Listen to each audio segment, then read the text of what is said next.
Hello everyone, welcome to our presentation video on Chapter 3, Important Managerial Issues. In this PowerPoint, we will be exploring key challenges in management, including effective decision-making, risk management, and the importance of the teamwork. Through this topic, we aim to enhance understanding the critical issues faced by managers. Our group members are Chu Zhaomin, Su Han, Cho Zhaomin, Ankif, and Suya. Next, we will present each topic in turn, and we invite you to join us in learning and discussion. Hello, good morning everyone. My name is Chu Zhaomin. My matrix number is 2311780. First off, let me introduce you to our first question. How does the concept of global village affect organizations and managers? Before we start with organization, let me give you a definition of global village. It is a boundaryless world where goods and services are produced and marketed worldwide. There are three ways that organizations can be considered global, which is marketplace global, where organizations exchange goods and services with consumers all around the world. The second one is talent globalizations, meaning that organizations use managerial and technical employee talent from different countries, different culture, different backgrounds. The third one is financial globalizations, which the organization use financial sources and resources outside of their own country. There are several ways that organizations go global. It will start with the least risk, which is called global sourcing. A company will start off their globalization strategy with global sourcing because this is the least risk, and it will give them competitive advantage by providing them the cheapest materials and the best employees they could have all around the world. The second will go to exporting and importing. The company can export their goods and services and trying to benefit from the current exchange rate. Not only that, they will widen their customer base, and thus this will increase their sales figures. Also, by importing some high-tech machines or plant, this will help a company to increase their efficiency, their production efficiency. Also, licensing and franchising is also a very good way to go global, which this will help business to increase their intangible assets and make them well known by the world by giving the protocol to any other business from other countries that are interested in their business model. And then the next will goes to strategic alliance and foreign subsidiaries. Both of these are considered the highest risk because strategic alliance meaning that the company will need to partnering with other companies from other countries to come out with a new product, a new supply chain, or new business model. And the foreign subsidiary means that the company will set up a new branch in the country itself totally on their own. There is a remark here saying that when the company start doing foreign subsidiary, there are two ways which they can control the business locally, or they have a centralized control system to the company. This is all the effect to the organizations, and managers plays a very important role here, as manager is the one who make decisions. So it is very crucial for managers to understand the social context or culture of employees and customer, and managers should avoid parochialistic.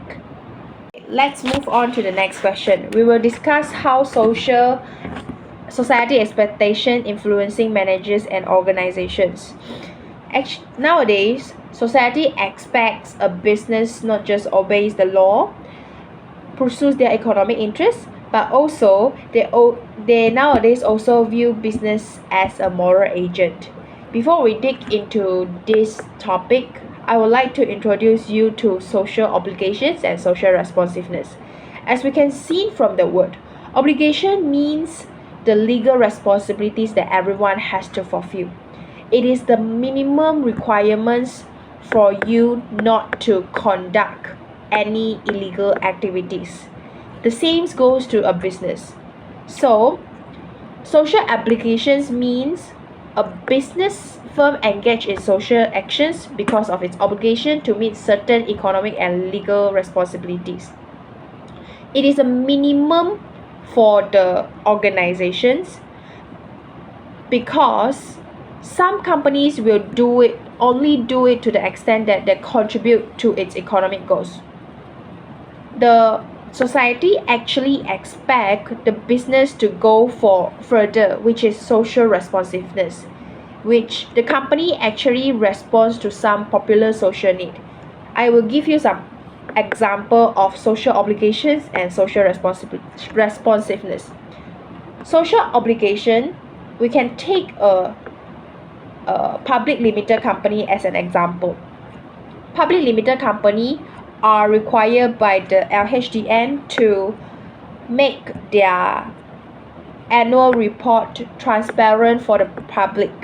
This is the social obligations to a public limited company because shareholders has the right to know about the financial status of the company.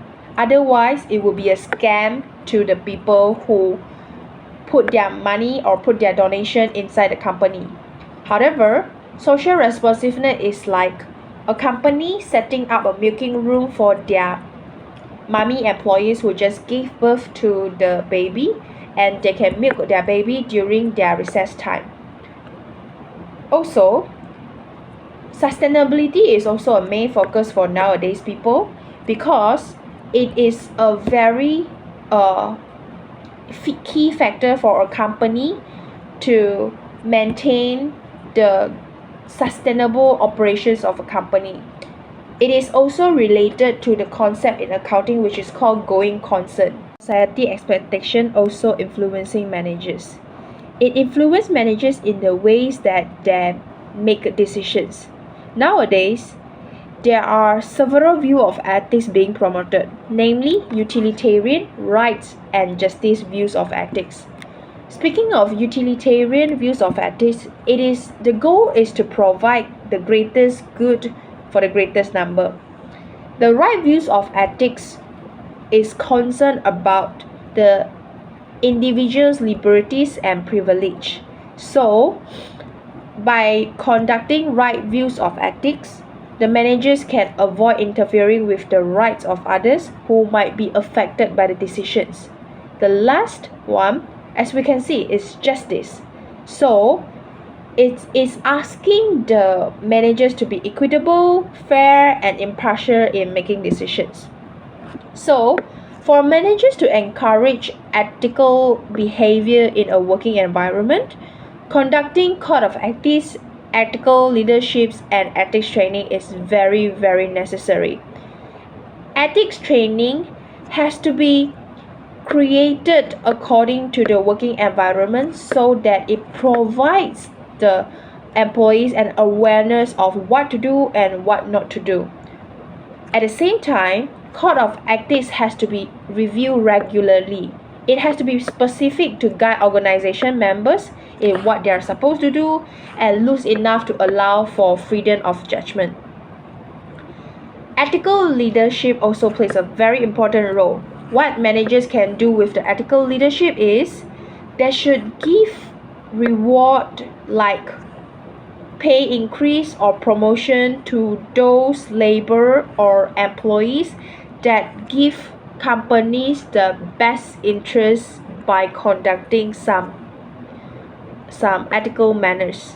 But also at the same time, they have to punish the unethical employee and publicize what he has done to remind the other employees the outcome and the cost of conducting unethical behavior. Okay, there's another question that we have to discuss about, which should managers be parochialistic? Why or why not?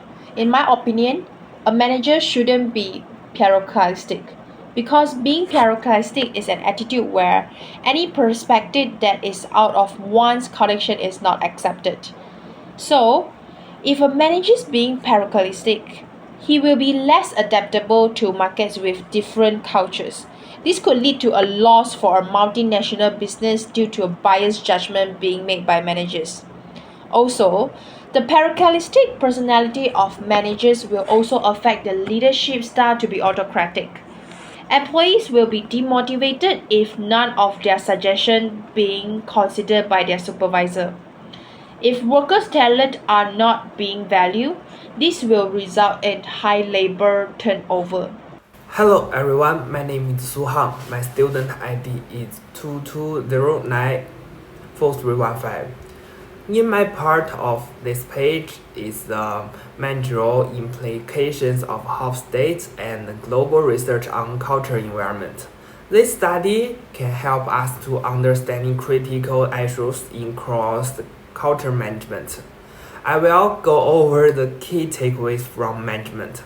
Firstly, health style research reveals how cultural differences impact the interaction between employees and leaders. Based on these findings, manager can focus on following this aspect. The first of all is about the preference of charismatic leadership. In certain cultures, employees respect the leader with the personal charisma. For example, in high collectivism of the high power distance cultures, people tend to follow leaders. They are authoritative and charismatic. In this region, manager can emphasize their leadership preference to enhance trust. The second point is about the understanding culture leadership need. As far as we know, different cultures have different expectation of leaders. For example, in cultures with high certainty avoidance, employees rely more on clear rules and guidance. Therefore, managers need to meet this need by providing well-defined policies and procedures.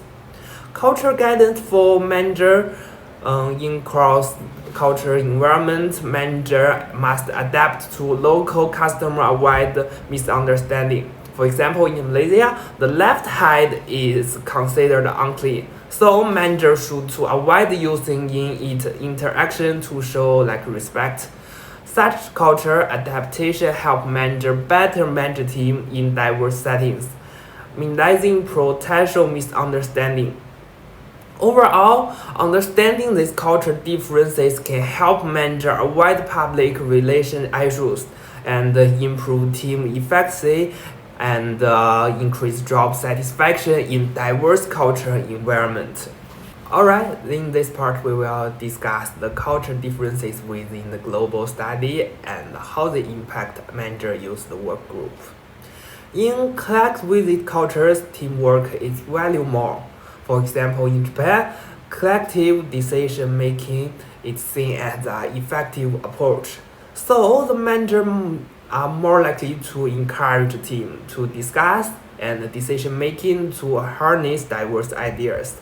So this idea not only strengthens team trust, but also make each member feel valued, enhancing overall to be effective.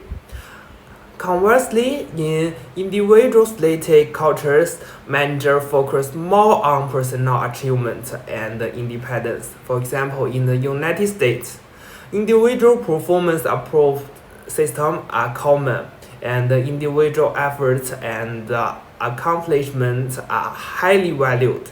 Manager is this context is established in value and forward manager let them tag the individuals in encouraging employees to researching their full potential. This approach helps employees find and maximize their strengths, creating greater value for the company and help the employees more effective. So by adapting for this culture need, we can take the knowledge about the manager can use the work group to be more effectively. Okay, on this page, I will introduce the culture differences in the global culture definition and described and how they affect managers' strategy when they using the work groups. As far as we know, when setting goals and take a new plannings, different level of the certainty avoidance in culture also play in a role. In culture with high uncertainty avoidance, such as the country, it's Germany, Japan, people prefer to avoid risk and feel uneasy about the unknown. Thus, managers tend to create detailed plan and set clear goals to establish strict rule and process to alleviate employees' anxiety about uncertainties. For insurance companies, project may be divided into multiple strategies with specific time maker for each stage to ensure the team has a clean direction. And in low uncertainty avoidance, countries like the United States and India, people are more accepting of changes. Companies and employees are more flexible, willing to try new approaches, and even willing to risk failure. In this environment, manager can give employees more active, creative space, encourage them to propose new ideas and make bold attempts. This approach not only stimulates creativity, but also makes the company more adaptable in competition. All in all, the differences in attitude towards certainty mean that managers should adapt to local culture needs when setting goals and planning to help team execute tasks better. In this slide, we will talk about the different cultures have notable differences in reward system. The first, we talk about the performance-oriented cultures. For example, the United States and China. The manager emphasizes material reward like the performance bonus, like the year-end reward or commission. High-performing employees will receive the recognition and motivation, boosting the company overall performance. For example, managers set a reward standard based on employees' achievement to encourage them to purchase excellence at work. And in the cultures that emphasize team harmony, such as the Japan and some Southeast Asian countries, publicly reward the individual achievement may cause competition within the team. Therefore, in the culture context, managers focus more on effective reward to maintain harmony. For example, they might use the team-based rewards to foster cohesion rather than rewarding an individual's achievement alone. Whenever focusing on individual or team rewards, appropriate rewards are essential for motivating employees. So, all in all, appropriate reward systems are essential for motivating employees.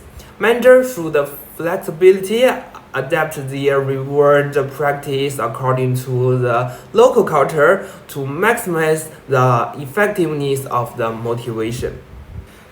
In this chapter, we will discuss how culture affects communication styles.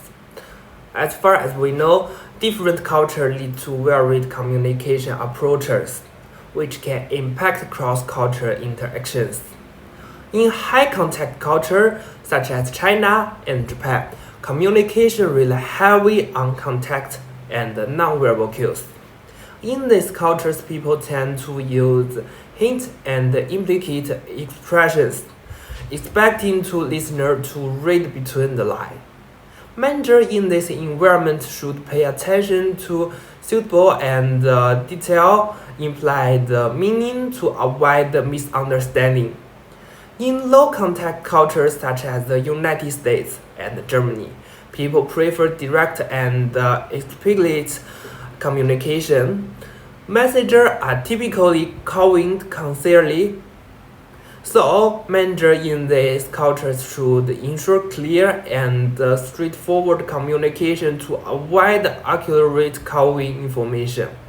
So, different communication styles directly impact the collaboration effective of the cross-culture teams. Understanding these differences can help managers communicate and collaborate more effective in international terms and building trust. Finally, let's summarize from the 5 slides in my presentation. The chapter focused on the critical role and culture in management, from hospital and global culture studies to differences in communication style. Each study shows the profound impact of culture on management. Whenever in goal setting, teamwork, or employee motivation, management must understanding and respect culture differences to manage a cross-culture team effectively. So, understanding culture differences not only can improve team performance, but also reduce conflict and create a more inclusive work environment. Thank you. Hello everyone, my name is Choi Jong Min and my matrix number is 23098026. From now on, I will introduce the case application with the topic of global organization, global ethics, and global responsibility. First of all, the worldwide auto industry is experiencing a big transformation. The world's biggest economies, such as Europe and the United States and China, will likely have the highest demand for electronic vehicles. As the demand of the EVs get increased, the decrease in oil production will negatively impact countries that export oil, but the increasing production of lithium-ion batteries is helping to balance this. Making rechargeable batteries needs a special material called cobalt, and Congo is the largest producer of cobalt in the world. And there is an unexpected country which is the largest user of cobalt, which is China. Contemporary Amperex Technology Ltd, also called CATL, which is a Chinese corporation, is now the top producer of electronic vehicle batteries. CATL's goal is becoming the largest battery producer globally and expand its business outside of China. Currently, 99%, which is most of CATL's business, comes from domestic contracts in China. Unfortunately, some of these contracts involve foreign automakers who are required to partner with CATL. If they don't have a partnership with CATL, it would be hard for them to sell EVs in China. The CATL already bought a manufacturer in Finland and also opened new office in Paris and facilities in Germany. It's Muhammad Akif bin Muhammad Fandi and my matrix number is 24004633, and today I'll be answering the question on case study 1. Okay, so let's begin with the first question, 311. How does this story illustrate a global village? The story illustrates a global village by highlighting the connection between electric vehicles and their supply chains, like the battery from China and the cobalt from Congo. The international trade happened between this nation, and this can be seen by the importance of Congo cobalt in producing lithium-ion battery that power its EV. Chinese companies who are betting big on battery production are fully aware of the importance of Congo cobalt, making them the biggest consumer of importing cobalt from Congo. Other than that, CATL's intention also made it pretty clear that they want to expand their business on Europe and eventually United States, making them the biggest powerhouse of battery production. This shows that the production of EV batteries relies heavily on global village. brings us to the second question. What approach did China company CATL use to go global? And the first approach that taken by the Chinese company is importing and exporting. China CATL is one of the biggest consumers of cobalt from Congo. It is most likely that CATL import cobalt from Congo to produce the batteries. CATL is also planning to export its batteries in Europe and eventually United States. And the second point is strategic alliance. China CATL business come from contract in China. Foreign car companies that want to sell electric vehicles in China must partner with the local battery makers, and that includes CATL. This means they need to work together to meet local regulation and market demand in China. And the third point is foreign subsidiary. China CATL has explored the European market by acquiring a contract manufacturer in Finland alongside adding office in Paris and opening facilities in Germany. This expansion allows CATL to strengthen its presence to enter the European market. Third question, what kind of MNC do we think CATL is? CATL is a global standardization corporation as the divisions are centralized in the home country. The preparation can be seen by gearing up by building a massive $1.3 billion battery production complex in Ning, a city in eastern China. Global corporations usually try to sell the same product everywhere and run their business in the same way for every country. CATL sees the entire world as one massive market and tries to find opportunities to expand its battery business. The focus on making decisions from one central place and global efficiency mean they want to keep things simple and cost effective. Okay, and that brings us to the fourth question. How would Hofstede dimension of national culture and globe finding be useful to CATL's management as it moves to Europe and eventually to the United States? Hofstede dimension of national culture and the globe study finding can be useful for CATL as they provide valuable lessons for CATL's management as it expands into Europe and the United States. The study helps CATL to identify the difference between the cultural dimension. And then, for example, the first point is individualism and collectivism. Hofstede dimension of national culture and the globe study shows that many European countries such as Germany, Greece, and France prefer to work as individual rather than as a member of the group.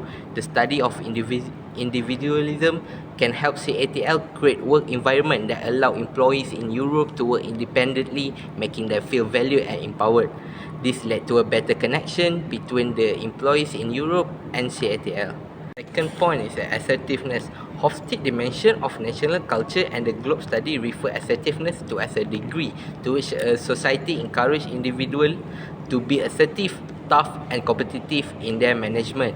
Nations like United States prefer to be more assertive approach from the management.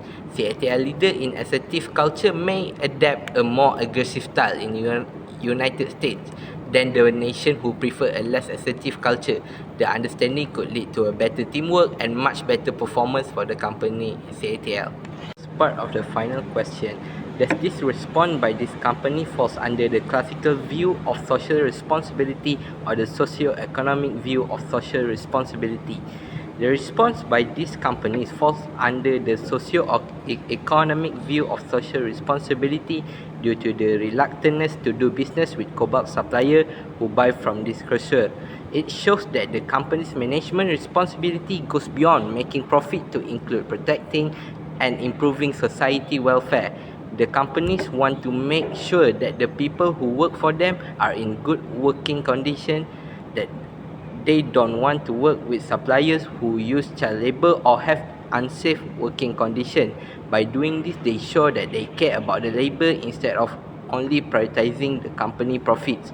All in all, the companies are fully aware of the working condition of the labor and the child labor that happen in the cobalt mine and refuse to do any business with them, making it align with the socio-economic view of social responsibility. As the last part of this question is, what are the ethical factors that could apply in this scenario? Social responsibility refers to a business firm intention. It shows beyond its legal and economic obligation to do the right thing and act in a ways that are good for society. In its effort to do good for society, it must differentiate between right and wrong. As for the first key point is a right view of ethics among the children. The participation of children in mining activities is a significant ethical issue and need to be made aware of by the companies. Hiring miners for dangerous work goes against ethical behavior.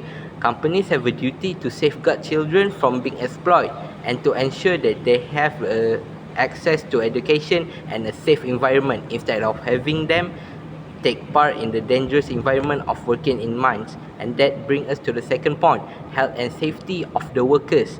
The lack of safety gear for miners can lead to a serious injury risk. Companies have a duty to make sure their supply chain create a good working environment and condition. This means that they should not only follow the rules but also care about the health and safety of their workers.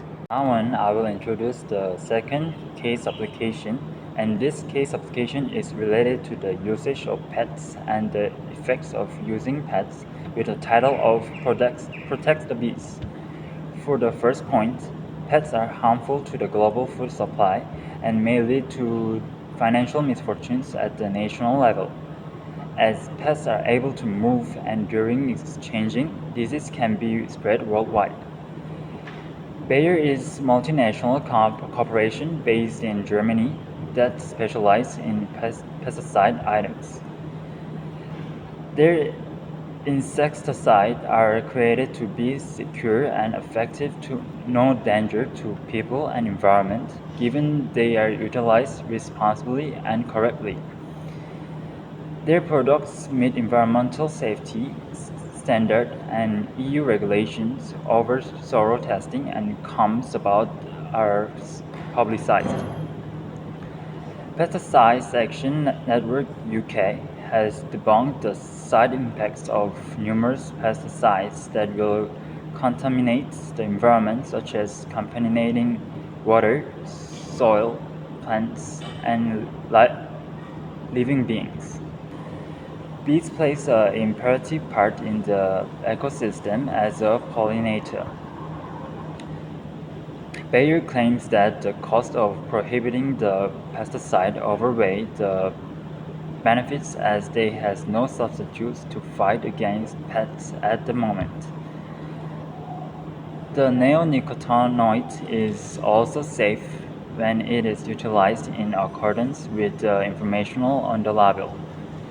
There was worries about the side impacts of using pesticides to people and the environment, but the Nature Plants has reaffirmed the environmentalist viewpoint in later considered.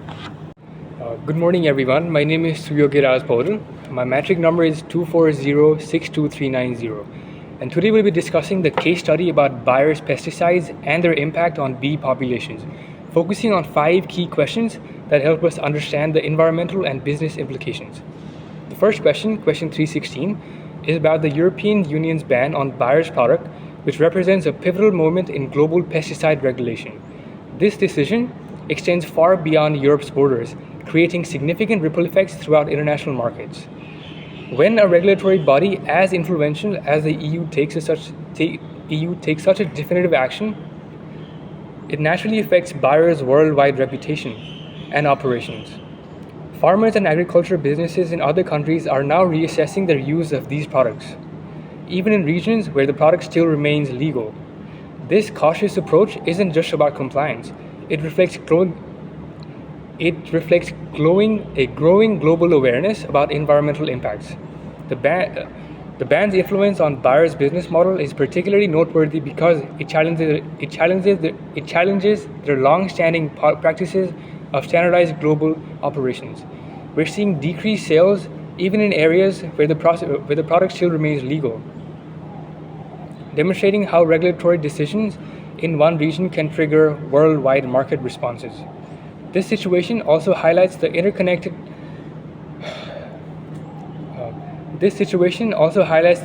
nature of modern global business, where regional decisions can rapidly transform into international concerns.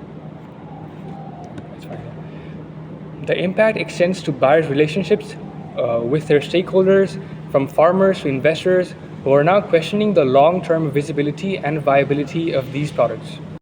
Now moving on to question 317, The question of whether environmentalists have overstated the dangers of Bayer products to bees require careful examination of both scientific evidence and corporate response. Multiple independent scientific studies have consistently confirmed the risk of these chemicals to bees' population, establishing a strong foundation for environmental concerns. The European Food Safety Authority's validation of these findings adds significant credibility to the environmentalist position. What's particularly telling is Bayer's own defense strategy. Rather than conclusively demonstrating product safety, they primarily focus on the lack of viable alternatives. This approach indirectly acknowledges the validity of environmental concerns. The impact on bee population isn't just an isolated environmental issue, it represents a crucial link in our global food production chain. Bees serve as essential pollinators for numerous crops worldwide, making their protection vital for agricultural sustainability.